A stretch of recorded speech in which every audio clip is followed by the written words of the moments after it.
ওমর ফারুক বলেন, আমার ছেলের সঙ্গে দিবার চাইছিলাম কিন্তু রাজি হয় না, মনে মনে তোমারে করছে কল্পনা।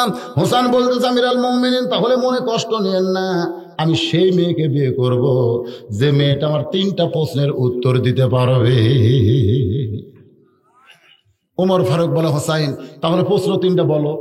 বলে, আপনার কাছে না, যে মেয়েকে বিয়ে করব শুধু সেই মেয়ের কাছেই প্রশ্ন হবে, অন্য কারো কাছে প্রশ্ন আউট হবে না। ওমর ফারুক বলেন, আলী ভাই, তোমার হোসেন যে 3টা প্রশ্ন করবে এই সম্পর্কে তোমার ধারণা কি?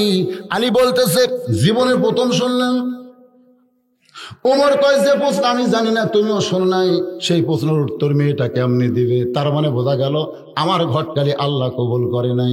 কানতে কানতে মেয়েটার দরজায়, মা আমার আব্দুল্লাহ বিয়ে করো, তোমার জীবন শান্তি হবে। মেয়েটা বলতেছে, হোসেন ছাড়া কাউকে বিয়ে করব না। ওমর ফারুক বললেন, মা হোসেন যে মেয়েটাকে বিয়ে করবে তাকে 3টা প্রশ্ন করবে, যেই প্রশ্ন আমি ওমর কোনোদিন শুনি নাই, এমনকি তার বাবা পর্যন্ত জানে না, সেই প্রশ্নের উত্তর তুমি কেমনে দিবা? মেয়েটা ঘরের ভিতর থেকে বলতেছে, আমিরুল মুমিনিন, হোসেন কি 3টা প্রশ্ন করবে আমি জানি না, তবে আমার ঈমান বলতেছে আমি না পারলেও আমার আল্লাহ পারাবে। লিল্লাহি তাকবীর। ثم استقاموا تتنزل عليهم الملائكة আল্লাহ তাখাফ, আল্লাহ বলেছেন কোনো ভয় নাই, ওয়ালা তাহজান, কোনো চিন্তা নাই। যদি ভিতরে ঈমান থাকে, তুমি না পারলেও তোমার আল্লাহ তোমাকে করায়া দিবে। জোরে কোন কথা ঠিক? মেয়েটা কি বলতেছে, আমার ঈমান বলতে গেলে মাইকে এরকম হয় করে চন্নত করে ওঠে কিন্তু নাই। হ্যাঁ, বলে ইয়ে দিও নাই, পিকো টিকো দিও না বাবা। তো এখন ব্যাপারটা হলো, আমাদের ঈমানের খবর কি? আমাকে একজন বলে, হুজুর যতই ওয়াজ করেন, যতই ওয়াজ করেন, নামবি না হুজুর, আপনাকে ওয়াজ দিয়ে নামবি না। আমি বললাম, কার কথা বলতেছি? কে বুঝান না হুজুর, যতদিন বেঁচে আছে কেউ ক্ষমতার থেকে না আবার পারবি না। আমি কইলাম, তুই কি বলবার চাইস রে পাগল? কে না হুজুর, আমি কোন আংসাং সুচি একটা মেয়ে মানুষ আছে জানিস? তোকে তা জানি। বর্তমান কি হচ্ছে? তোকে এখন তো সামরিক বাহিনী ধরে, তাহলে কি মনে করছিল? শুনতেই মনে করছিল আমি সব। হুমকি দিছে, আমাকে চিনিস? আগামীকাল সকাল 10টায় তোর হাত পা ভাঙবো,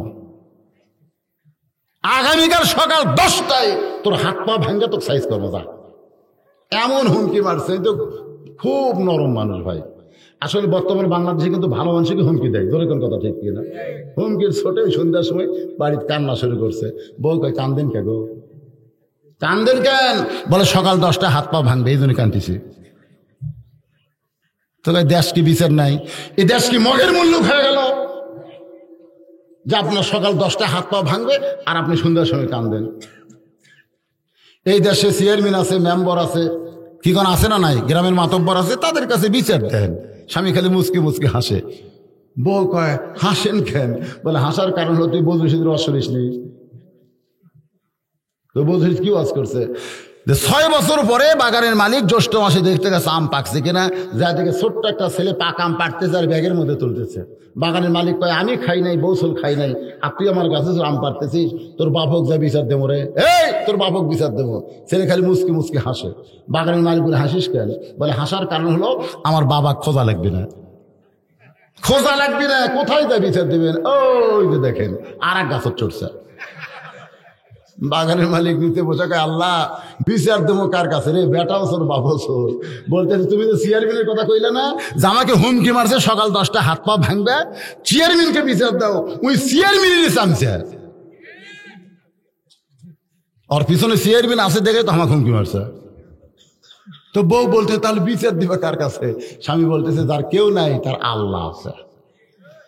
জোরে বলেন, যার কেউ নাই তার কে আছে?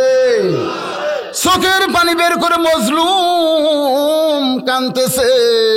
বাংলাদেশে এমন অনেক হাজারো লক্ষ মজলুম আছে না নাই? আল্লাহ আল্লাহ, সকাল 10টা কিন্তু আমার হাত পা ভাঙবি আল্লাহ, আমার তো কিছু নাই আল্লাহ, এক তুমি ছাড়া আমার কে আছে কো? চোখের পানিতে গাল ভিজা দিছে।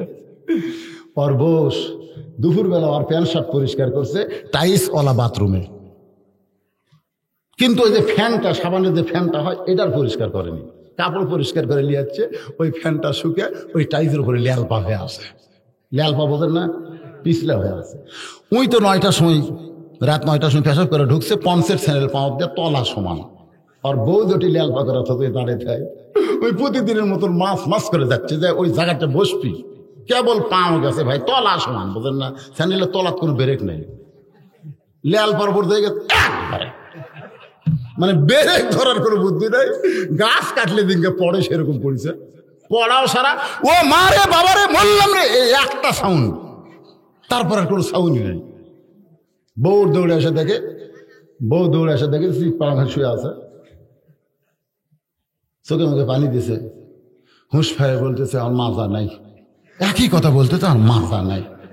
কোনো মতো লোকজন সাহায্য নিয়ে স্নান করে ঘরত নিয়ে গেছে। রাত 11টার সময় অ্যাম্বুলেন্স আসছে, রাত 11টার সময় ওই গ্রামে অ্যাম্বুলেন্স ঢুকতেছে, সরলে বাবারে মরলাম রে।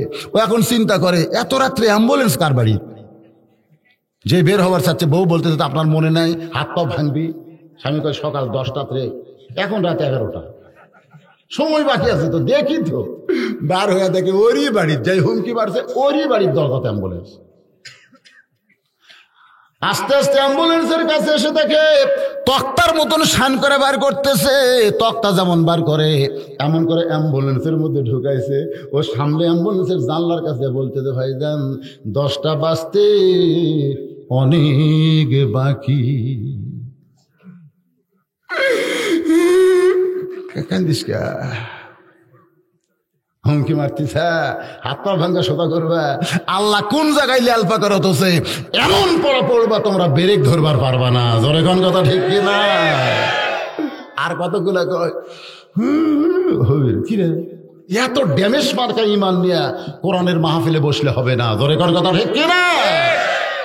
কোরআন মানুষের ইমান বাড়ায় দেয় না কমায় দেয়? ওয়া ইযা তুলিয়াত আলাইহিম আয়াতুহু যাদাতুহুম ঈমানা ওয়া আলা রাব্বিহিম ইয়াতাওয়াক্কালুন। যাদাতুহুম ঈমানান, ঈমান বাড়ায় না কমায়? ওমর ফারুক এক দৌড়ে হযরত আলীর দরজায়, আলী লব্বাইকে আমিরুল মুমিনিন। দরজা খুললে বলতেছে তারিখ করব। হোসেন বলতেছে কিসের তারিখ? ওমর ফারুক বলে বিয়ার তারিখ না, তুমি যে 3টা প্রশ্ন করবা মেয়েটা উত্তর দিবার পারবে কি পারবে না তার তারিখ। আলী বলতেছে যে এই প্রশ্ন আপনি জানেন না, আমিও শুনি নাই, সেই প্রশ্নের উত্তর মেয়েটা কেমনে দিবে? উমর বলে আলী রে, আনা মাদিনাতুল ইলমি ওয়া আলী ও বাবুহা। আল্লাহ নবী বলেছেন আমি হচ্ছে ইলমের শহর, আলী হচ্ছে তার দরওয়াজা। তুমি বলো তো আলী, মেয়েটা যখন ইমানের দাবি দিয়ে বলতেছে, ইমানের দাবি যদি কুরবানি হয় সেই দাবি ঘরে বসে থাকা নয়। সবাই বলেন, ইমানের দাবি যদি কুরবানি হয় সেই দাবি ঘরে বসে থাকা নয়। ইমানের দাবি হলো কিছু বিনিময়, সেই বিনিময় যদি কলিজার ঘাম হয়, সেই ঘাম দিতে যেন তৈরি থাকি। ওগো দয়াময় আমার আল্লাহ দয়াময়। আলী মেয়েটা আল্লাহর উপর ভরসা করে বলেছে আমার ইমান বলতেছে হোসেন কি 3টা প্রশ্ন করবে আমি জানি না, তবে আমার ইমান বলতেছে আমি না পারলেও আমার আল্লাহ পারাবে। আলী মুসকি মুসকি হাসার বলতেছে ওই মেয়েটাতে একলা নাই, মেয়েটার সাথে আল্লাহ আছে। তোর কোন সওয়াল? কার সাথে আল্লাহ আছে? ইন্নাল্লাযীনা ক্বালু রাব্বুনাল্লাহু সুম্মা ইসতাকামু। আল্লাহকে গ্রহণ করার পরে সমস্ত বিপদ আপদ মোকাবিলা করে আল্লাহর ইমানকে যারা কলিজার মধ্যে জায়গা দিয়েছে, আপনারা বলেন তার সাথে আল্লাহ আছে না নাই? আর আল্লাহ যদি সাথে থাকে, নমরুদের চুলার আগুন আমাদের জাতির পিতার কিছু করতে পারে নাই। আল্লাহকে সাথে রাখার কারণে সাগরকে মুছার জন্য আল্লাহ রাস্তা বানাই দিয়েছে। জোরে কোন কথা ঠিক কিনা? আর আমরা সে আল্লাহ থুয়ে দিছে ওই যে 7 আসমানের উপরে আল্লাহর বাড়ির থুতে, আল্লাহ তুমি ওখানে ঘুম পাড়ো আর আমরা নিচে যা ইচ্ছা তাই করি। কি ভাব আপনাকে? কি ভাব? আল্লাহ আমাদের সাথে আছে? নির্দিষ্ট তারিখ মোতাবেক একটু মনোযোগ দিয়ে শুনবেন। ডান পাশে হযরত ওমর, বাম পাশে হযরত আলী, আর মাঝখানে হোসেন বসে গেছে। একটা সামনে চাদর দেওয়া হয়েছে, চাদরের ওই পারে ওই 18 বছরের মেয়েটাকে বসানো হয়েছে। এখন আপনাদের কাছে আমার প্রশ্ন হলো, সামনে চাদর দেওয়ার কারণ কি? একটু জোরে বলে। আমাদের বাংলাদেশে পর্দার ওয়াজ করা যাবে? যাবে না? যাবে? একটু মনোযোগ দেন। ডান পাশে হযরত ওমর, বাম পাশে হযরত আলী, আর মাঝখানে হোসেন বসে গেছে। সামনে একটা চাদর দেওয়া, চাদরের ওই পারেই কিন্তু মেয়েটাকে বসানো হয়েছে। এবার ওমর ফারুক বলতেছেন, হোসাইন তুমি যে 3টা প্রশ্ন করবে, এখন তুমি শুরু করে দাও। হোসাইন দাঁড়িয়ে বলতেছে, রে মেয়ে, তুমি একা একা বসে আছো, তাই বলে মনে করো না তুমি একলা হয়ে গেছো, বরং আমি হোসাইন বড় একলা হয়ে গেছি। ওমর ফারুক বলে, হোসাইন তুমি কি ভুল বকতেছো? তোমার ডান পাশে আমি বসে আছি, বাম পাশে তোমার বাবা বসে আছে, তাহলে তুমি একলা কেমনে হলে? হোসেন বলতেছে, রে মেয়ে, আমার দুই পাশে 2জন মহামানব দেহ নিয়ে বসে আছে, কিন্তু এই 2টা মহামানব মনে মনে তোমার পক্ষ নিয়েছে। আপনারা বলেন তো, উমর ফারুক কার পক্ষে? আলী কার পক্ষে? আজকে নির্বাচন কমিশনার যারা বসে আছে এরা কার পক্ষে? বুঝতেছেন না? নিরপেক্ষ নির্বাচন হচ্ছে, নির্বাচন কমিশনার বসে আছে। বসে থাকলে হবি, ওই খালি দেহ নিয়ে বসে আছে, আর মনে মনে কিন্তু ওই জায়গায় ভোট হয়ে যাচ্ছে। ধরে কর কথা ঠিক না? যেটি দেন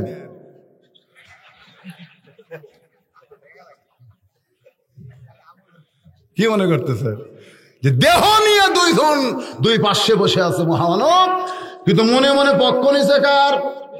জোরে বলেন। এখান থেকে প্রমাণ হয়ে গেল, শুধু দেহ নিয়ে বসে থাকলে হবে না, মনে মনেও থাকা লাগবে। জোরে কোন কথা ঠিক কিনা? হাদিস আছে বিস্তারিত, হুজুরি কলব ব্যতীত করছেন কালেও নামাজ তোর হবে না। তবে কেন গাও জোয়ারি, মানুষকে দেখাও নামাজ পড়ি, ও তোমার সিদ্ধ বীজে সুফসল ফলে না, আজও কেন আল্লাহর নামাজ ধরতে পারলা না? কি মনে করতেছেন? মনের দরকার নাই। দেখবেন হিয়া তাজা একটা মোটা মানুষ একটা তেলা পোকা দেখে ভয় করে, আর একটা চিকুন চাকুন মানুষ বিষাক্ত সাপ নিয়ে খেলা করে। আপনার বলেন তো, এটা দেহের জোরে না মনের জোরে? তাহলে বর্তমানের প্রশাসনেরা সব মনে মনে যদি বর্তমান সরকারকে মেনে নেয়, আর দেহ দেখে কয় আমরা নিরপেক্ষ, কাম হবে? এ কথা কন, কাম হবে? অ্যাঙ্গেলে 2-1টা মারা যাবি না? আমি তো ওয়াজলেই বলতেছি, উমর ফারুক আর হযরত আলী কোন দিকে বসে আছে? কোন তো কুটি বসে আছে। যখন হোসেন বললেন, রে মেয়ে, এই 2জন মহামানব দেহ নিয়ে আমার 2 পাশে বসে আছে, কিন্তু মনে মনে তোমার পক্ষ নিয়েছে।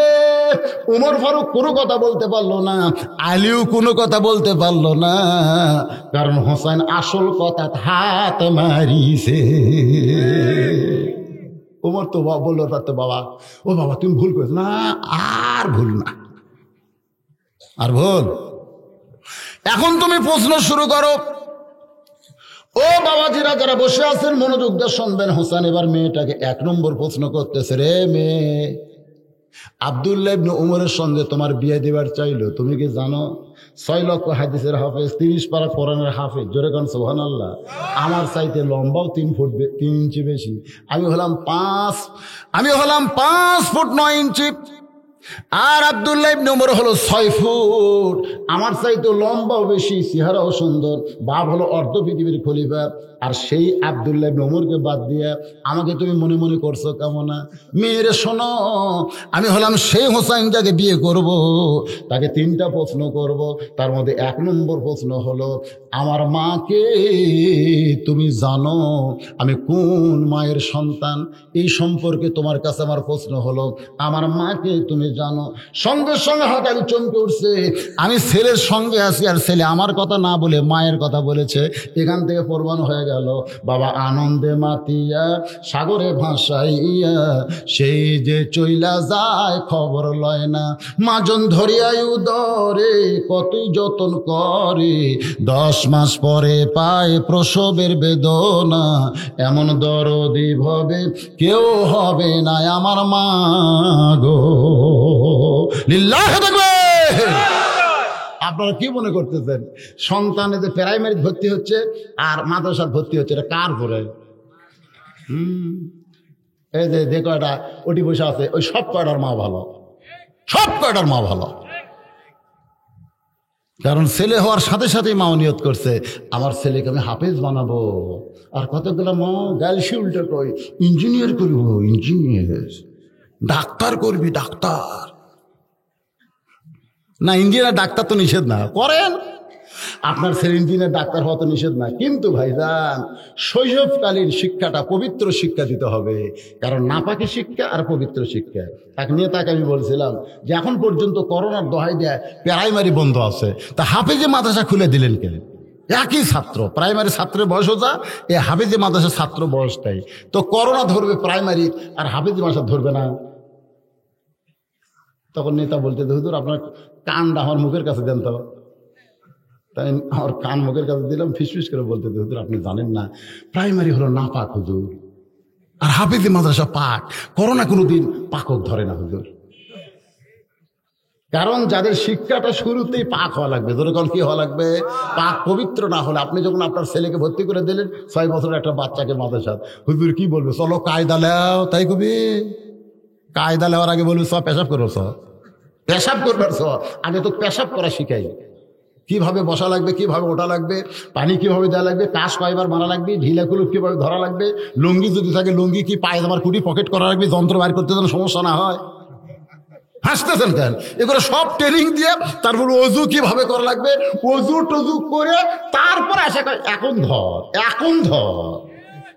আর এই প্রাইমারি গুলা পেশাব দিয়ে 40 লাখে, পেশাব দিয়ে যন্ত্রকে ঘুরাচ্ছে, ঘুরে আগে লেগেছে তারপরে দিয়ে শুনল এই খাড়া হয়ে পেশাব করে 40 লিখলি। কোন স্কুলে পড়িস? কয়েক ক্লাস 2 পড়ি, তোর শিক্ষক শিখাইনি কেমনে পেশাব করা লাগে? কি যে কর চাষা, প্রাইমারি পেশাব করার যায় দিকে আমার সারি খাড়া হয়ে কর, ওর সারি খাড়া হয়ে মারে, শালা বজ্জাতের বাচ্চা বজ্জাত, ওর সারি খাড়া হয়ে মারে। তো করোনা কাক ধরবি? ওই নাপাক গুলা কি ধরবি? জোরে কর কথা ঠিক কিনা? এ পর্যন্ত যেগুলা ধরিছে শালারা নাপাক। এখন আবার হাত ধোন, হাত ধোন, হাত ধোয়া লাগবে কারে? 5 বার যার নামাজ পড়ে ওরকে নতুন করে হাত ধোয়া লাগবে। হ্যাঁ, এই জন্য খুব খেয়াল করবে আমি কোন মায়ের সন্তান। আমার মাকে তুমি জানো? 1 নম্বর প্রশ্ন হলো আমার মাকে তুমি জানো? সঙ্গে সঙ্গে মেয়েটা উত্তর দেয় হোসাইন আপনার মাকে আমি চিনি। যেই কইছেন চিনি, আপনার তো সুবহানাল্লাহ করলেন, কি বুঝাতে করলেন আল্লাহ ভালো জানে। কিন্তু যার সম্পর্কে নবী বলেছেন আমার পরে কেউ যদি নবী হতো লাউকানা ওমর, সেই উমর এই চিনি শব্দ শুনে জিব্বায় কামড় খাইছে। জিব্বাত কামড় দেওয়ার কারণ হলে 1 নম্বরে আউট, 3টের উত্তর দিবি, একটাতে শেষ। প্রশ্ন করলো আমার মাকে জানো, আর ওই কই চিনি। কার মা সম্পর্কে কথা বলা হয়? আব্দুল কাদের জিলানী রহমতুল্লাহ আলাইহি জান্নাতুল বাকি জিয়ারত করতেছেন, পিছন দিকটা মুরিদ বলে হুজুর চোখ বন্ধ করলে আপনি গোটা পৃথিবীর খবর বলতে পারেন, আপনি দেখেন তো জান্নাতুল বাকির কোন জায়গায় মা ফাতেমার কবর। আব্দুল কাদের হুঙ্কার দিয়ে বলেন রে মুরিদেরা, চোখ বন্ধ করলে দুনিয়ার খবর বলতে পারি, এই কথা কে তোমাকে বলেছে? জালিকা ফাদলুল্লাহি ইউতিহি মাইয়াশা ওয়াল্লাহু যুল ফাদলিল আযীম। আমি আব্দুল কাদেরকে আল্লাহ এমন ক্ষমতা দিয়েছে, আমি চোখ বন্ধ করলে আল্লাহর আরশের খবর পর্যন্ত জানতে পারি। তুমি যে বলতেছে দুনিয়ার খবর, খালি দুনিয়ার খবর কেন? 7 আসমানে কি আছে? চোখ বন্ধ করার সঙ্গে সঙ্গে আব্দুল কাদের জিলানীর কাছে আল্লাহ হাজির করে দেয়। জোরে কর সুবহানাল্লাহ। কিন্তু জান্নাতুল বাকির কোন জায়গায় মা ফাতেমার কবর? জান্নাতুল বাকির কোন জায়গায় মা ফাতেমার কবর? আমি আব্দুল কাদের যতই চেষ্টা করি এখন পর্যন্ত আমি খুঁজে পাবো না। সমস্ত মুরিদ বলে হুজুর আসমানের খবর জানেন অথচ ফাতেমার কবর জানেন না। আব্দুল কাদের জিলানী বললেন যে মেয়েটার কবরের কথা শুনতে চাও, সে হলো ফাতেমা, যাকে আল্লাহ তাআলা জোহরা ডিগ্রি দিয়েছে। এমন পর্দা নিশি ছিল, তার কবরকে পর্যন্ত আল্লাহ পর্দা করে দিয়েছে। সুবহানাল্লাহ করেন না কেন? চিনে নাকি কেউ চিনে? ফাতেমাকে চিনে? হযরত আলীর চোখটা দরদর করে পানি পড়তেছে। উমর ফারুক জিব্বাত কামড় খাইছে, হুসাইন মুসকি মুসকি হাসতেছে, আর হযরত আলীর চোখটা দরদর করে পানি পড়তেছে। এই পানি পড়ার কারণ হলো, রে মেয়ে, তোর বাড়ি হলো রোম দেশে, রোমের জেলখানায় তুই বন্দী ছিলি, তুই হুসাইন মারে কেমনি চিনবি? আমি স্বামী হইয়াও আজও পর্যন্ত পুরাপুরি চিনতে পারিনি। সোনারা কবেন না? স্বামী হইয়াই ছিলেন। গভীর রাত্রে ঘুম থেকে চেতন পায় থেকে ফাতেমা নাই। আলীর সন্দেহ হলো, কে এত রাত্রে বউ গেল কোন জায়গায়? যত বড় হুজুর হোক, বউ যদি কাছে না থাকে মন কিছুই কবি না, কোন কবে না?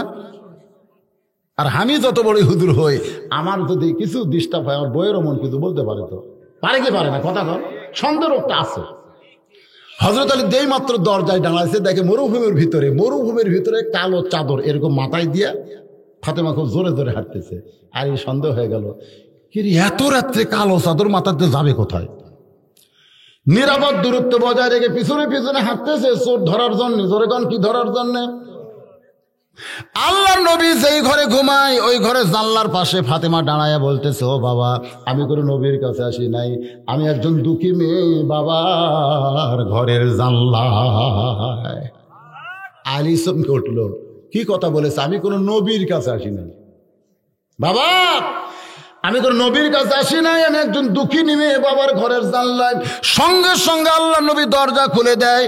নবী যেই মাত্র দরজা খুলেছে, ফাতেমা দরজা দিয়ে ঘরের মধ্যে ঢুকতে হযরত আলী এক দৌড়ে গিয়া ওই জানলার কাছে কানটা লাগাই দিছে, দেখি বাপ মেয়ের মধ্যে কি গল্প হয়। রাসূল বলেন, ফাতেমা, এই গভীর রাত্রে তুই একা একা কেন ঘরে ঢুকলি মা? আলীকেও ঘরের মধ্যে নিয়া। হয়তো আলী জানলার কাছে চমকে উঠছে, কে রে, আমি জানলার কাছে? এরা নবী কেমনে জানলো? এটা কিন্তু নবী জানে না। একজন বাবা হিসাবে মেয়ে বিয়ে দেওয়ার পরে গভীর রাত্রে যদি বাবার বাড়িতে আসে, প্রত্যেকটা বাবাকে বলতে হবে, তুই একলা কেন আসলি, জামাই কেউ নিয়ে আয়। ফাতেমা বলে, বাবা, আপনি জানেন না, আপনার জামাই সারাদিন কাজ কাম করে দেহটা এত দুর্বল হয়ে গেছে, আরামের ঘুম পাড়তেছে, হাসান হোসাইন দুই পাশে ঘুমায়, আমি এখন ঘুম থেকে চেতন পায়ে দেখি দুইটা সন্তানও ঘুম পাড়ে, বাবাও ঘুম পাড়ে, আমি তিনজনের কাউকে ডাক না দিয়ে এই গভীর রাত্রে চোরের মতন আপনার ঘরে আইছি, বাবা মেহেরবানি করে আপনি একটু বাতি জ্বালান। আল্লাহ রাসূল বলেন, ফাতেমা, তুমি যখন চলে আইছো তখন আলী ঘুমের মধ্যে ছিল, কিন্তু এখন যদি আলী চেতন পায়, এখন যদি চেতন পায়, সুবহানাল্লাহ কর না কেন? যদি চেতন পায়, আর চেতন পাওয়ার পরে যদি দেখে তুমি নাই, তাহলে কি হবে? এখন এরকম চিন্তা করার দরকার আছে না ভাই? কারণ স্বামী যখন বইয়ের কাছে থাকে, বউ চেতন পালিয়ে কিন্তু ঘুমায় যায়। আমার কথা বলতেছি, চেতন পাচ্ছি রাত্রিবেলা, বইয়ের গাওয়াত আবার হাত দিছি, সাথে সাথে আমাদের বউ একটা ওষুধ যে, কিন্তু যারকে বউ নাই, এরা যদি রাত একটা চেতন পায়, এর কে খবর কি? আমি যখন রাত 2টার সময় ফেসবুক অন করি, দেখি বহু যুবক লাইনত আছে। আমাকে এক যুবক বলতে, হুজুর, এত রাত্রে আপনি কোথায়? আমি কইলাম, গাড়ির ভিতরে। বাবা, তুমি কোথায়? ঘরের ভিতরে। তো ঘুমাওনি? ভাঙ্গা গেছে হুজুর। তা আবার ঘুমাও? মানে বউ নাই যায়, ফেসবুক আর বউ বানাচ্ছে আমাদের, মানে ঘুম ভাঙ্গা ওই ফেসবুক কি বানাচ্ছে, বউ। বউ বোঝেন না? আর যদি বউ থাকে, সঙ্গে সঙ্গে ঘুম ভাঙলে কিন্তু আবার ঘুম ধরে যাবে। আল্লাহ নবী বলেন, ফাতেমা, যদি আলী চেতন পায় আর যদি তোমাকে না পাই, তাহলে কি হবে? ফাতেমা বলে, বাবা, আল্লাহ আমাকে এমন একটা স্বামী দিয়েছে যে চেতন পাওয়ার পরেও আমাকে সন্দেহ করবে না। আপনারা তো সুবহানাল্লাহ করেন, কিন্তু হয়তো আলী জানলার কাছে দাঁড়িয়ে আছে, এমনি এমনি কি সন্দেহ করা না? এমনি এমনি। কিন্তু ফাতেমা কি বলতেছে, ও বাবা, যদি আমার স্বামী চেতন পায়, আমাকে ঘরের মধ্যে না পাইলেও আমাকে সন্দেহ করবে না। কারণ ফাতেমা বুঝাইতেছে, আমি এমন একজন ভালো বউ, আমার স্বামী কোনোদিন আমাকে সন্দেহ করবে না। বাবা, একটু বাতি জ্বলান। রাসূল বলে, কি বলবি বল, তাড়াতাড়ি চলে যা, আলী ঘুমোর থেকে ওঠার আগে যা। ফাতেমা বলতেছে, বাবা, কিছু বলবো না, শুধু আপনাকে একটু দেখাবার চাই, আপনি একটু ঘরের বাতি জ্বলান গো বাবা। নবী যেই মাত্র বাতি জ্বলাইছে, সঙ্গে সঙ্গে ফাতেমা আলী জানলা দিয়ে সব কিছু দেখতেছে। দুইটা হাত বাবার সামনে এভাবে বাড়ায় দেয়। রাসূল বাতির আলোতে তাকায় দেখে, হাতের তালু আছে কিন্তু হাতে চামড়া না। দুইটা হাত গোস্তের টুকরার মতো লাল হয়ে গেছে। ফাতেমা বলে, বাবা জাতা ঘুরাইতে ঘুরাইতে এত শক্ত হয়ে গেছে বাবা, আর জাতা ঘুরতে চাই না। আমি জোর করে ঘুরবার যাই, আমার হাতে ফোসকা পড়ে গেছে বাবা। এখন ফোসকা ফেটে রক্ত বের হয়ে গেছে। আমি আমার হাসান হোসেনকে হাত দেখাইনি বাবা, আমার স্বামীকেও হাতটা দেখাই নাই। আমি গভীর রাত্রে আপনাকে দেখাইছি, আপনার কাছে একটু আমি সহযোগিতা চাই। নবী যখন ফাতেমার হাতের দিকে তাকায়, ফাতেমা যখন সহযোগিতা চায়, এমন সময় আল্লাহ নবী ঘরের কোনায় গিয়ে আল্লাহ ডাক দেয়, বলে মাবুদ, দুনিয়ার কত ধনী ধনী যুবকেরা আমার কলিজার টুকরা ফাতেমাকে বিয়ে করতে চাইছিল, কিন্তু তুমি আল্লাহ ঘটকারি করলে এমন একজন গরিব আলীর সঙ্গে, যে আলী হচ্ছে আমার আপন চাচাতো ভাই, যার বাপ আবু তালেব মরে যাওয়ার পরে আমি তাকে লালন পালন করলাম, আর তুমি ঘটকালি করে তার সঙ্গে আমার মেয়েটার বিয়ে দিলে। আল্লাহ গো, তোমার সন্তান নাই, তুমি সন্তানের দরদ কেমনে বুঝবা? আজকে ফাতেমা যখন দুই কারা হাত দেখাইছে, আমি বাবা হিসাবে আর সহ্য করতে পারি না। এই কথা যেই মাত্র নবী আল্লাহর কাছে বলতেছে, সঙ্গে সঙ্গে ফাতেমা এরকম কালো ওন্নাটা মাথায় ঘোমটা দিয়ে নবীর ঘর থেকে বাইরে যায়।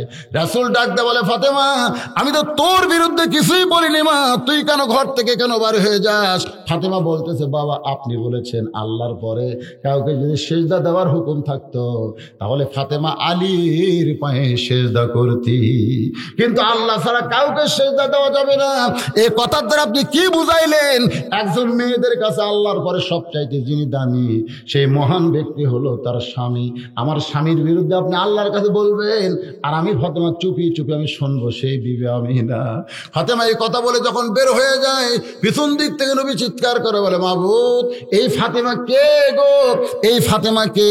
আল্লাহ ডাক দেওয়ার, নবী কোনো টেনশন করেন না, আপনি হলেন পুরুষের আদর্শ, আর ফাতেমা হলো নারীদের আদর্শ।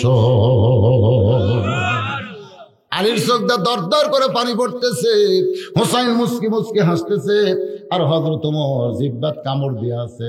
এমন সময় মেয়েটা বিরক্ত হয়ে বলতেছে, হোসাইন, এতক্ষণ আগে উত্তর দিলাম, হলো কি হলো না, তিন বিচারতে কিছুই করলাম। আমি যে উত্তর দিলাম, আপনি বলছেন আমার মাকে জানো, আর আমি উত্তর দিলাম চিনি, এটা হলো কি হলো না, তার একটা রেজাল্ট দেওয়া লাগবে। ওমর ফারুক বলতেছে, কেমনে হবে? হোসেন প্রশ্ন করেছে, বুঝবারই পারো নাই, তুমি যে বললে আমি চিনি, কেমনে চিনবে? সঙ্গে সঙ্গে মেয়েটা বলতে, হোসাইন, আপনার মায়ের চোখের ভুরু জোড়া। আপনারা বলেন তো, এরা দেখা জিনিস না শোনা জিনিস? চোখের ভুরু জোড়া তার মানে কি? ও হুসাইন, আপনার মায়ের বাম গালে একটা কালো তিল ছিল, থুতুনির তলে লাল একটা দাগ। সঙ্গে সঙ্গে আলী চিৎকার করে বলে, মা, যা বলছিস বলছিস, আর নিচে নামিস না, কারণ এ জায়গায় একজন পরপুরুষ আছে।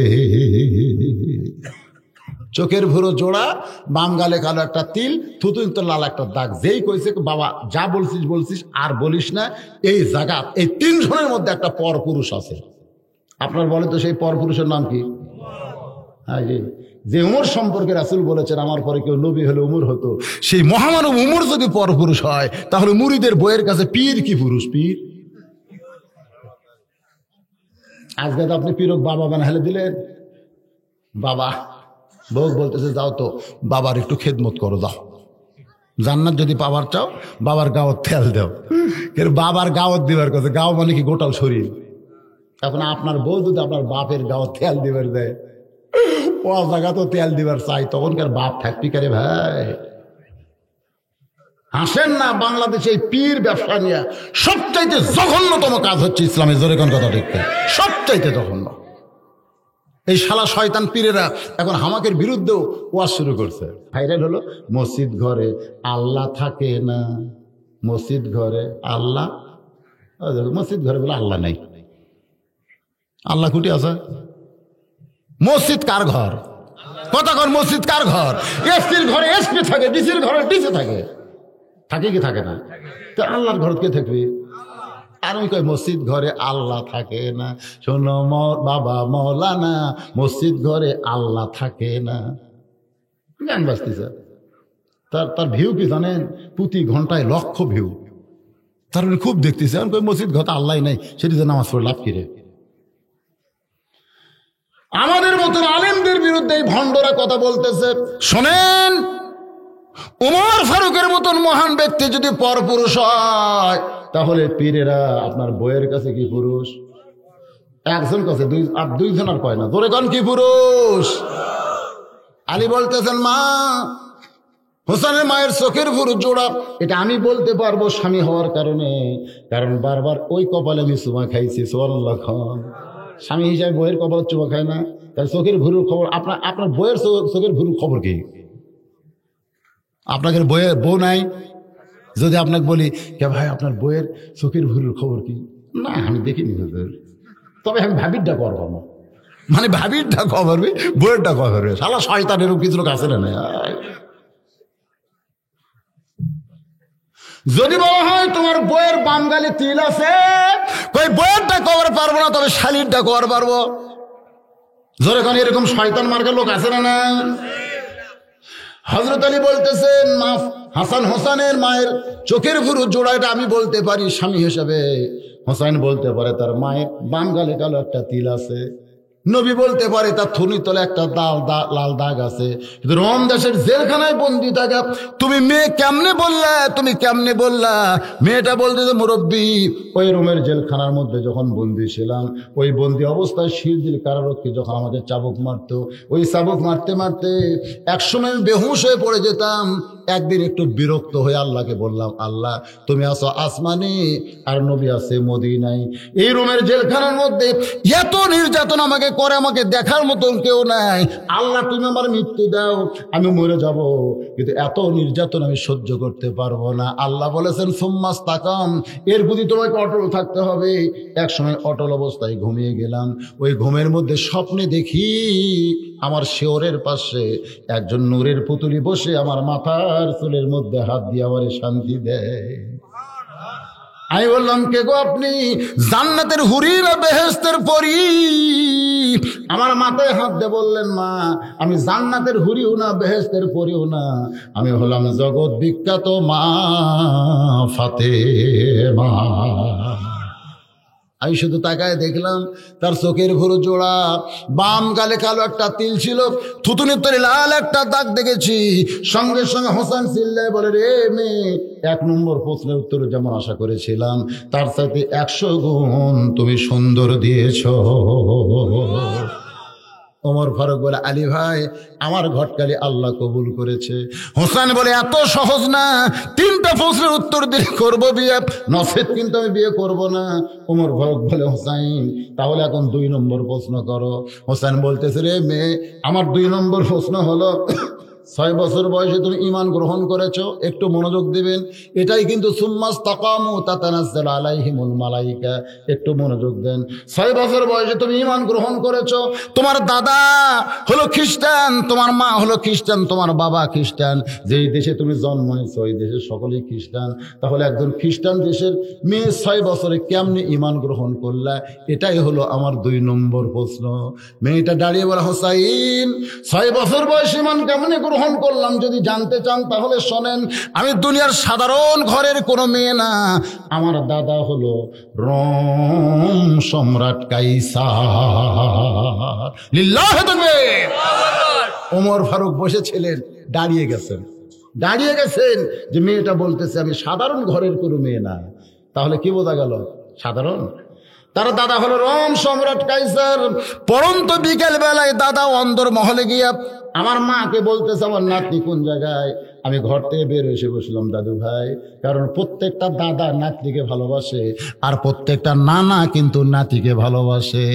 আমার 2টা নাতি হচ্ছে মাশাআল্লাহ, 2 মেয়ের পক্ষ থেকে 2টা হচ্ছে, একটা হচ্ছে হাসান, একটা হলো হোসাইন। সুবহানাল্লাহ কোন না কেন? আইরে কি মজা ভাই। আমার বড় নাতি হোসাইন, ও আবার এটা একটু উল্টা হচ্ছে, মানে আমার বড়টা হোসাইন হোসা, আর পরে যেটা হলো এটা হাসান, মানে উল্টা হতো, হোক উল্টে। হোসাইন আবার খুব দুষ্ট। আমি তখন বুকের ওপর নিতাম, ওই বুকত বসাই আর 2 পাও আমার এই দাড়ির মধ্যে ঢুকে দিল, দিয়ে মারবি চাড়া। আমি কইলাম, কে রে, আমি একটা কত বড় হুজুর রে, আর আমার দাড়ির পাও দিয়ে চাড়া মারিস? আর মাও বলতেছে, নামটা হলো অন্য কিছু থন, হোসাইন থন না, হোসাইন হলে এরকম করবি। সুবহানাল্লাহ। দাদারা ভালোবাসে নাতনিকে আর নানারা ভালোবাসে নাতিকে। সুবহানাল্লাহ বলেন। আজকে রমেদাস দরবারে খেলা হবে, তুই কি খেলা দেখতে যাবি? মেয়েটা বলে, হোসাইন 6 বছরে আমি খেলা দেখার জন্য দাদার সঙ্গে চলে আসলাম রাজ দরবারে, কারণ ছোট ছোট বাচ্চারা লেখাপড়ার চাইতে খেলাধুলা বেশি পছন্দ করে। এদের প্রাইমারি বন্ধ করে দিয়েছে করোনার দোহাই দিয়া। এরা যে কি মাল হবি ভাই, লেখাপড়া হচ্ছে, খালি ভিডিও মোবাইল কিনে দেননি, খালি সারাদিন এই করতেছে। এখন আবার আর একটা দিকে অনলাইনে লেখাপড়া। অনলাইন মানে কি? ছেলেরা এখন বাপক বলতেছে, আব্বু 3G নয় 4G একটা মোবাইল কিনে দেন অনলাইনে। বাপে সবকিছু বেঁচে 20,000 টাকা একটা মোবাইল কিনে দিতে, কিসের অনলাইনে লেখাপড়া? অনলাইনে অন্য কিছুই কাম করতেছে। তোর এখন কথা ঠিক না? তো এখন প্রাইমারির বাচ্চারা লেখাপড়া বাদ দিয়েছে, কিন্তু আল্লাহর শুকর আদায় করছি, আমার মাদ্রাসায় নুরানি এ পর্যন্ত 28টা প্রাইমারি ছাত্র ভর্তি হচ্ছে। 28টা।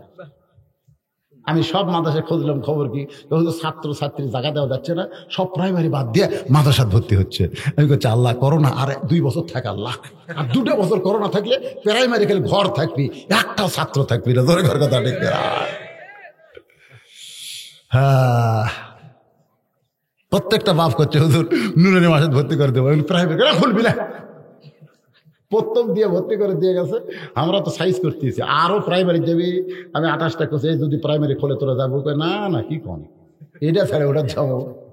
আগডুম বাগডুমের মধ্যে মুসলমানের বাচ্চারা থাকতে চায় না, ওদের জোর করে রাখা হয়েছে। জোরে করে কথা ঠিক না? কি কবিতা, আইরে আইটিয়ে নায়ে ভরা দিয়ে না নে গেল বোয়াল মাসে, তাই না দেখা ভদর নাচে, ওরে ভদর সরিয়ে আসা। এলে কি? আমি তো মনে করি আওয়ামী লীগ এই কবিতার উপরে কেস করা দরকার। দেখেন নৌকা লিয়ে কি ফাজলামি করছে, আইরে আইটিয়ে নায়ে ভরা দিয়ে না লিয়ে গেল বোয়াল মাছ। তো বোয়াল মাছ যদি নৌকা লিয়ে যায়, এরা দাঁড়াবি কাজ? যে নৌকা আল্লাহর হুকুমে নূহ আলাইহিস সালাম তৈরি করেছে, দরকার কথা ঠিক কিনা? আর সেই নৌকা নিয়ে ফাজলামো, কি শিক্ষা প্রাইমারিতে আছে? করোনার দোহাই আরো বন্ধ থাক, সবগুলো নুরানি মাদ্রাসা ভর্তি হোক, মাসে 300 টাকা করে নিমো আর পড়ামো। তোর এখন কথা ঠিক কিনা? মাদ্রাসা খালি ফুলে উঠছে। সুবহানাল্লাহ কর না। আপনাকে এখানে নুরানি আছে? এখানে আছে? ছাত্র বাড়তেছে না কেন? ঘুম ধরতেছে নাকি? সুবহানাল্লাহ কম। কি বিরক্ত হচ্ছে? কয়টা বাজলো?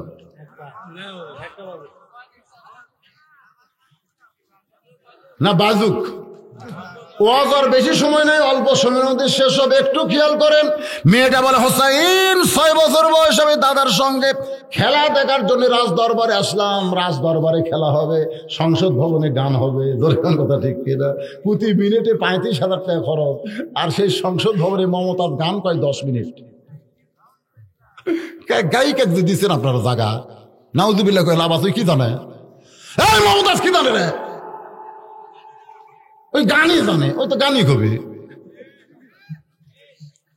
তো রাজ দরবারে খেলা হবে, বুঝতেছেন না? রাজ দরবারে খেলা। মেয়েটা বলতেছে, হোসাইন আমার দাদার সিংহাসনের পাশে আমার জন্য ছোট্ট একটা চেয়ার সেট করে দিছে। ওই চেয়ারে বসে আমি বায়না ধরলাম, দাদা খেলা দেখার কথা বলে নিয়ে আসলেন, খেলা কোন জায়গায়? আমার দাদা বলে, ওই যে তাকায় দেখ। মেয়েটা বলে, হোসাইন আমি আশ্চর্য হয়ে গেলাম, দাদার কথা মতো তাকায় দেখি কালো কাপড় দিয়ে চোখ বেঁধে রাখছে, কালো রশি দিয়ে 2টা হাত বেঁধে রাখছে, পায়ের দিকে তাকায় দেখে লোহার শিকল দিয়ে 2টা পা আটকে রাখছে। একটা মানুষ দেখে আমি চমকে বললাম, দাদু ভাই খেলা দেখার কথা বলে আপনি আমারে কি দেখাচ্ছেন? আমি তো একটা মানুষ দেখতে পাই। আমার দাদা আমার মুখে হাত দেয়, বলে, না রে খবরদার, ওইটাকে মানুষ বলবি না, ওটা মানুষ না রে, ওইটা মানুষ না, ওইটা হইল মুসলমান। মেয়েটা বলতেছে, আমার দাদা ইনসাল্ট করে বলতেছে ওটা মানুষ না। তার মানে বোঝা গেল খ্রিস্টান জগতেরা মুসলমানকে মানুষ মনে করে না। আমাকে দেশের 3 দিকে যে দেশটা আছে, এরা মুসলমানের মানুষ মনে করে, এদের হিন্দুরা যদি মুসলমানকে মানুষ মনে করত, মুসলমানের কলিজায় ওরা হাত দিত না।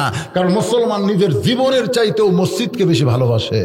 আর 400 বছরের পুরাতন বাবরি মসজিদ ভেঙ্গে ওই জায়গা ওরা না রাম মন্দির তৈরি করতেছে। তার মানে মুসলমানের কলিজাত ওরা আঘাত করছে। জোরে কর কথা ঠিক কিনা? যদি আমাদেরকে মানুষ মনে করত, ওরা আমাকে মসজিদ ভাঙে রাখতো। আমরা হিন্দু করে একটা মন্দির ভাঙছি, এ কটা কর ভাঙছি। ওরা ওখানে মসজিদ ভাঙ্গা রাম মন্দিরের কলম তুলতেছে। সারাদিন কলম তোলে, সকালে এসে দেখে নাই। কয়েকদিন আগে ফেসবুকে দেখলাম, পেপারে সারাদিন কলম তুলিতে, সকালে এসে দেখে নাই। রাতের মধ্যে কি হলো রে? মোদী সরকারের কাছে খবর দিছে, তোর কে জন্যই তো আমি কি ভাঙবার প্রশ্ন? শয়তানরা এখন মসজিদ ভাঙ্গে মন্দির বানাবো, মন্দিরের কলম নাই। ওরে বা আল্লাহ আবার হার গোষ্ঠী মুসলমানের না পারলে কি হবে? নবীর দাদা আব্দুল মুত্তালিবকে তখন বলা হলো, খবর কি বল, আমার 100টা উট আসছে তোমার সৈন্যরা, উঠে দাও। আবরাহা বাদশা কইকে, রে কাবা ঘর ভাঙবে যাচ্ছি। কাবা ঘরের কথা না বলে উটের কথা কাউকে বলে, উটের মালিক আমি উঠ চাচ্ছি। কাবা ঘরের মালিক হচ্ছে আল্লাহ, ভাঙবার যা। তা আমরা বলবো বাবরি মসজিদের মালিককে ভাঙ্গিছি, রোম মন্দির বানাবো যা। আমরা পারতেছি না, তাই বলে আল্লাহ বসে থাকবে? কথা কোন আল্লাহকে বসে থাকবে? আমেরিকা সাইজ করছে করোনা দিয়ে। এত পাওয়ার তোরকে, এত পরিষ্কার তোরা, এত হিসাব নিকাশ স্বাস্থ্যবিধি মানিস, তারপরে মরিস কেরা? আর আমাকে বাংলাদেশের গরিব গুরুরা যেভাবে চলে ভাই, এরা স্বাস্থ্যবিধি বোঝে? এখনই পায়খানা করে আসে, এখনই সিগারেট খাচ্ছে। করোনা দেখে বাড়ছে দৌড়, করোনা দেখে বাড়ছে দৌড়। তো করোনাকে দৌড়ে আসে, খাপসা রে।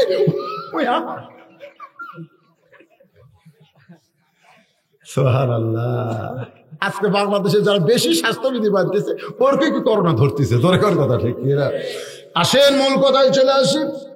এবার হুসাইন শুনতেছে, আর মেয়েটা বলতেছে, হুসাইন আমার দাদা বললো এটা মানুষ না, ওইটা হলো মুসলমান। আমি তখন বললাম, দাদু ভাই ওই মুসলমানকে নিয়ে আপনি কি খেলা খেলবেন? আমার দাদা বলে, ওই যে তাকায় দেখ। আমি তাকায় দেখি বিশাল একটা আগুনের চুলার মধ্যে দাউ দাউ করে আগুন জ্বলতেছে, দাউ দাউ করে আগুন জ্বলতেছে। শিলার উপর একটা বিশাল ডেকসি দিয়া, ওই ডেকসির মধ্যে মনে মনে তেল দিল। ওই আগুনের তাপে তেলগুলো টকবক টকবক করতেছে। আমার দাদা বলে, নাতনি রে, ওই মুসলমানকে হাত পাও বেঁধে উত্তত তেলের মধ্যে ফেলে দিব। আজকের খেলার নাম হলো মুসলমান মারার খেলা। খেলার নামটা কি দিছে? খুব খেয়াল করে শোনেন, বর্তমানে যে খেলা চলতেছে এ খেলার নাম কি?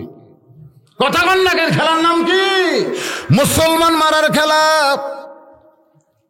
আমি সুমকে বললাম, দাদু ভাই একটা জীবন্ত মুসলমানকে এভাবে আগুনে না পুড়ে মারে, এই মুসলমানকে কি ছাড় দেওয়া যায় না? এই মুসলমানের খেলা কি বাদ দেওয়া যায় না?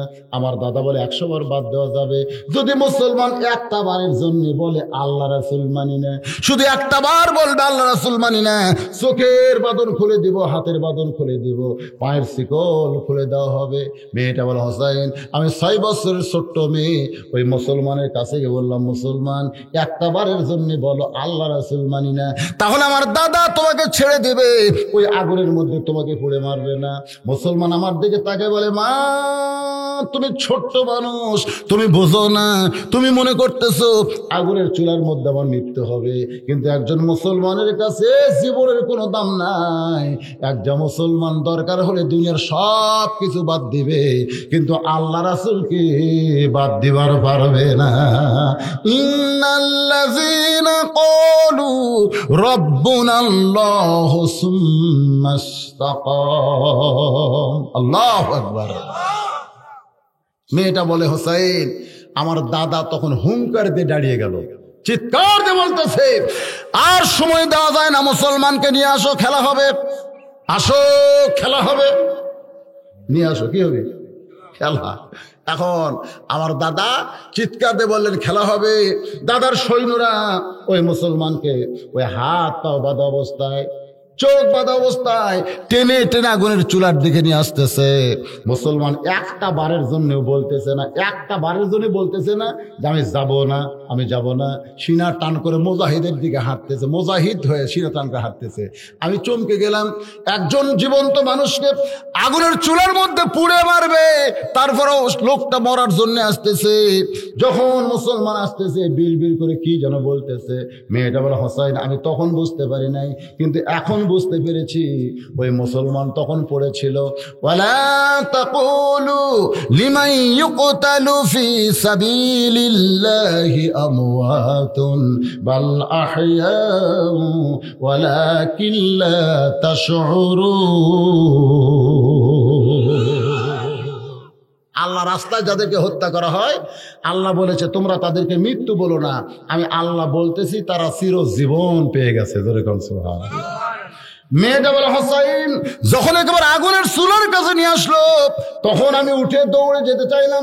আমার দাদা আমার খপ করে হাত ধরে বলতে যে খেলা দেখার কথা বলে নিয়ে আসলাম, খেলা দেখতে হবে। আমি বললাম দাদা একটা জীবন্ত মানুষকে হত্যা করবেন, এই মানুষ মারার খেলা আমি দেখবো না। আমার দাদা কয় দেখার জন্য তোরে নিয়ে এসে দেখতে হবে। আমাকে জোর করে যখন মানুষ মরার খেলা দেখাবে, আমি তখন দুইটা হাত চোখের সামনে দিলাম। মেয়েটা হলো হোসাইন দেব, দুইটা হাত যখন চোখের সামনে দিলাম, এমন সময় একটা মধুর কলেমা আমার কানের মধ্যে দিয়ে আমার কলিজার মধ্যে ঢুকতেছে, লা ইলাহা ইল্লাল্লাহু মুহাম্মাদুর রাসূলুল্লাহ। মেয়েটা বলে হোসাইন আমি তখন দেখতে পাইলাম এই কলেমা যখন কানের মধ্যে দেয় আমার কলিজার মধ্যে ঢুকে গেল, তখন আমার অন্তরের এই কলিজার চোখটা আল্লাহ পরিষ্কার করে দিল। আমি দুইটা হাত দুইটা চোখের উপরে দিয়েছি, কিন্তু এই চোখ যে আমি দেখতে পাই ওই মুসলমানকে চান দোলা করে আগুনের চুলার মধ্যে ফেলে দিচ্ছে। আগুনের চুলার মধ্যে মুসলমানের দেহ পড়তেছে, কিন্তু আগুনের চুলার মধ্যে দেহ পড়ার আগে কে যেন খাঁচার ভিতর থেকে ওই যে পাখি রয়েছে, রুহু রয়েছে, ওই রুহুটা ধরে এরকম করে ছেড়ে দিল, যেমন প্রধানমন্ত্রী কবিতর ছাড়ে দেখেন নাই, ঠিক এইভাবে পাখিটাকে ছেড়ে দিল। পাখিটা সবুজ রঙের একটা বাগানে উড়ে উড়ে চলে গেছে, আর মুসলমানের দেহটা আগুনের চুলার মধ্যে পড়ে গেল। আমি সঙ্গে সঙ্গে দৌড় দিলাম। আমার দাদা জোর করে হাত ধরে রাখলো, তারপরে পারলো না, কারণ আগে আমার ভিতরে ঈমান ছিল না, আমার শক্তি কম ছিল, কিন্তু ঈমান ভিতরে থাকার কারণে আমি যখন হ্যাঁচকা দিলাম আমার দাদা আর আমার হাত ধরে রাখতে পারলো না। এখান থেকে প্রমাণ হলো মুসলমানের দেহের মধ্যে যতক্ষণ ঈমান থাকবে দুনিয়ার কোনো শক্তি তাদের আটকায় রাখতে পারবে না। আমি এক দৌড়ে ভিতরে মায়ের কাছে গিয়ে বললাম, মা লা ইলাহা ইল্লাল্লাহ মুহাম্মাদুর রাসূলুল্লাহ। আমার মা বলতেছে তুই না তোর দাদার সঙ্গে খেলা দেখতে গেলি, এই মুসলমানের কলমা কোথায় পাইলি? এই কলমা কইলে তোর বাবা তোর দাদা তোকে হত্যা করবে। আমি তখন বললাম, মা এই কলমাওয়ালারা কোনোদিন মরে না, এই কলমাওয়ালারা কোনোদিন মরে। নিজের চোখে আমি দেখছি দেহ পড়ছে খাঁচায়, খাঁচা পড়ছে আগুনের চুলার মধ্যে, আর ভিতরের পাখিটা কে যেন উড়াল দিয়ে চলে যায়। বাজান একটু খেয়াল করবেন। আমি এটা আবার দৌড় দিছে রাজ দরবারে, যাই দেখে তার দাদা সৈন্য সামন্ত নিয়ে শাহবাগের মিছিল করতেছে। শাহবাগে যেমন মিছিল হয় ঠিক একই মিছিল করতেছে। মুসলমান মরে গেছে, মুসলমান পুড়ে গেছে। আমি তখন তাদের মধ্যে দাঁড়িয়ে বললাম, কানার ভাগ্যে ধন মিলে না, সামনে পড়ে আছে সোনা কানা দেখতে পায় না, মাটি মনে করে ফাইলা দেয় হাতে তুলে নেয় না, কানার ভাগ্যে ধন মিলে না। ও দাদা তোমরা বলতেছো মুসলমান মরে গেছে, আমি নিজের চোখে দেখছি দাদা মুসলমানের খাঁচা পুড়েছে, কিন্তু মুসলমান এখন জান্নাতে উড়ে বেড়া। আমার দাদা বলতেছে তুই আমার নাতনি হয়ে তুই আমার বিরুদ্ধে কথা বলিস, মুসলমানের পক্ষে কথা বলিস কেন? আমি তখন বললাম, দাদা খেলা দেখবার আইসা আমি ঈমান গ্রহণ করেছি। হোসাইন যেই দাদা শুনলাম ঈমান গ্রহণ করেছি, তখন থেকে আমাকে জেলখানায় বন্দি রেখে 12টা বছর পর্যন্ত আমাকে নির্যাতন করেছে। হোসাইন সিল্লা বলে, রে মেয়ে 2 নম্বর প্রশ্নের উত্তর যেমন আশা করেছিলাম তার চাইতে 1000 গুণ তুমি সুন্দর দিয়েছ। ও ওমর ফারুক বলতে আলী ভাই আমার ঘটকালি আল্লাহ কবুল করেছে। হোসেন বলে এত সহজ না, 3টা প্রশ্নের উত্তর না দিলে তো আমি বিয়ে করব না। সবেমাত্র 2টা হয়েছে, আর একটা প্রশ্ন বাকি আছে। এবার হোসেন মেয়েটাকে প্রশ্ন করবে, উত্তর দিবার পারবে কি পারবে না, বিয়া হবে কি হবে না। আজকের অনুষ্ঠানে আমরা একটু সরাসরি শুনবার চাই। কারা কারা শুনবেন আল্লাহকে একটু হাত দেখান ভাই। লিল্লাহে তাকবীর, হাত নামান। আমি মনে করছিলাম যে রাত 1টা বাজে যাচ্ছে, হয়তো আপনাকে অনেকের হাত উঠবে না। ওরে বাবা রে, সেই কইলাম কারা কারা শুনবেন। এখানে বুড়া চুড়া ভাঙ্গা চুড়া যুবক কচি কথা সবাই দিয়ে হাত তুলছে। ঘড়ির দিকে তাকায়, দিকে রাত খুব বেশি বাজে নাই, কেবল 1:20 বেজে গেছে। 1:20 খুব বেশি তো। একটা প্রশ্ন বাকি আছে, উত্তর হবে। আমাকে বলছে হুজুর বেশি লম্বা চড়া আদায়ের দরকার নাই, রুমাল গামছার আদায় হয় নাই, তাই আপনি একটু মেহেরবানি করে এই রুমাল এবং গামছা মাহফিলের ভিতরে দিবেন। আপনারা যারা বসে আছেন, জীবনের শেষ 9 নম্বর প্রশ্ন, 3 নম্বর প্রশ্ন করতেছে। রে মেয়ে আমার 3 নম্বর প্রশ্ন হলো বিবাহের পরে, কথাটা এখন কোনো আদায় হবে না, যখন ওয়াজ হবে কোনো আদায় না, স্টপ। বিবাহের পরে, এই যুবকেরা কথাটা মনোযোগ দিয়ে শোনো। হোসেন কিন্তু মেয়েকে বলেছে বিবাহের পরে। আমাদের বাংলাদেশে যত মহব্বত বিয়ার আগে না পরে। হ্যাঁ, আগেকার মহব্বতের খোঁজ জানেন? ও যে 14 ফেব্রুয়ারি ওয়ার্ল্ড পার্কে বগুড়া, পুলিশেরা জি আব্বার জন্য বোনে 500 টাকা কোরআন শরীফ বাবদ, ধরেন 27 হয়ে গেছে। এদিকে আবার কোরআন বাবদ 200 দিয়ে দিছে। 2টা মিলে মাশাআল্লাহ ভালোই আদায় হচ্ছে। আদায় কি কম হচ্ছে? ভালো হচ্ছে মাশাআল্লাহ। আর একটা পাওয়া গেছে, 28 নম্বর হয়ে গেছে মাশাআল্লাহ। 500 টাকার 28, 14,000 টাকা। তার মানে কি মনে করতেছেন? 28টা কোরআন শরীফ মানে 14,000 টাকা। আর একটা 200 টাকা কোরআন শরীফ বাবদ। 200 ঠকলো রে, 200 চেয়ে দিচ্ছে না, 200 খুব একটা চেতলো না। 200 টাকা দামের 5 কোরআন শরীফ কি বাকি থাকি না? বাকি গুলা এর খালি লেখা তো, এখানে কোনো গল্প হবে না। না না, বাকি গুলা লেখা তুই, বাকির আবার ঝাঁকি কি? এই লগদের ঝাঁকি মাশাআল্লাহ হয়ে গেছে। কয়টা? কত হলো? গোটা মাদ্রাসার বলে কেশিয়া, তাই কয় কোরআন শরীফ হিসাব তোর পারতেছে না। ওটা গুনবার কে কছে? ওটা তো 30টা হয়ে গেছে। কত আছে? লিল্লাহে তাকবীর। কার নামে? আমার নামে, বাপমার নামেও। আপনার নাম কি? আমার নাম বাবু। বাবু তার বাপমার জন্য 5 কোরআন শরীফ বাবদ 1000 টাকা নগদে করছে দান। আমরা তার জন্য দোয়া করি, বাপমার জন্য দোয়া করি। এই 5টা কোরআন দেওয়ার জন্য আল্লাহ 5 ওয়াক্ত নামাজে যত ফজিলত তাদের কবরে দান করে দেন। জোরে খান আমিন। উঠি থনকার, এর 200 টাকার কোরআন। এটা হিসাব গোলমল করে হাল দিল। ও আপনি ওই লোট জোগাচ্ছেন? ঠিক আছে ঠিক আছে, দেখো মাশাআল্লাহ যা আপনার দিচ্ছেন আলহামদুলিল্লাহ। এবার হোসেন বলতেছে রে মেয়ে বিয়ার পরে, কারণ প্রত্যেকটা বাংলাদেশের যুবকেরা বিয়ার আগে মজা খোঁজে, কিন্তু বিয়ার আগে কোনো মজা নাই, যত মজা হবে বিবাহের পরে। আপনারা বলেন তো, বিয়ার আগে কোনো মেয়ে কোনো ছেলের সাথে, কোনো ছেলে কোনো মেয়ের সাথে কথা বলা যাবে কথা? আর আমাদের দেশে কি কয়, তুমি আমার জীবন, তুমি ওরে বাবা জীবন। বিবাহের পর আমার সঙ্গী তোমার থাকতে হবে। 3 নম্বর প্রশ্ন। মেয়েটা ফোপায় ফোপায় কাঁদতেছে, খালি কান্দে আর কান্দে। মেয়েটা কান্না দেখে ওমর ফারুক বলে, মা 2টা কঠিন প্রশ্নের উত্তর তুমি দিয়ে দিলে, আর সহজ প্রশ্ন করেছে বিয়ার পরে আমার সঙ্গী তোমার থাকতে হবে। তুমি বলবে আমি থাকবো, তাহলে উত্তর হয়ে যাবে। মেয়েটা বলে, আমিরুল মুমিনিন হোসেন যখন বলেছে বিয়ার পরে আমার সঙ্গী তোমার থাকতে হবে, এখানে প্রত্যয় যোগ করার কারণে বোঝা গেল একটা মানুষের জীবনে দুঃখ আসবে, কষ্ট আসবে। আইয়ুব নবী যখন ভালো ছিল তখন অনেকগুলো বিবি তার সঙ্গে ছিল, কিন্তু আইয়ুব নবী যখন অসুস্থ হয়ে গেল তখন সব বিবি, এমনকি তার সমস্ত কর্মচারী আপনজন সবাই তাকে ছেড়ে চলে গেল।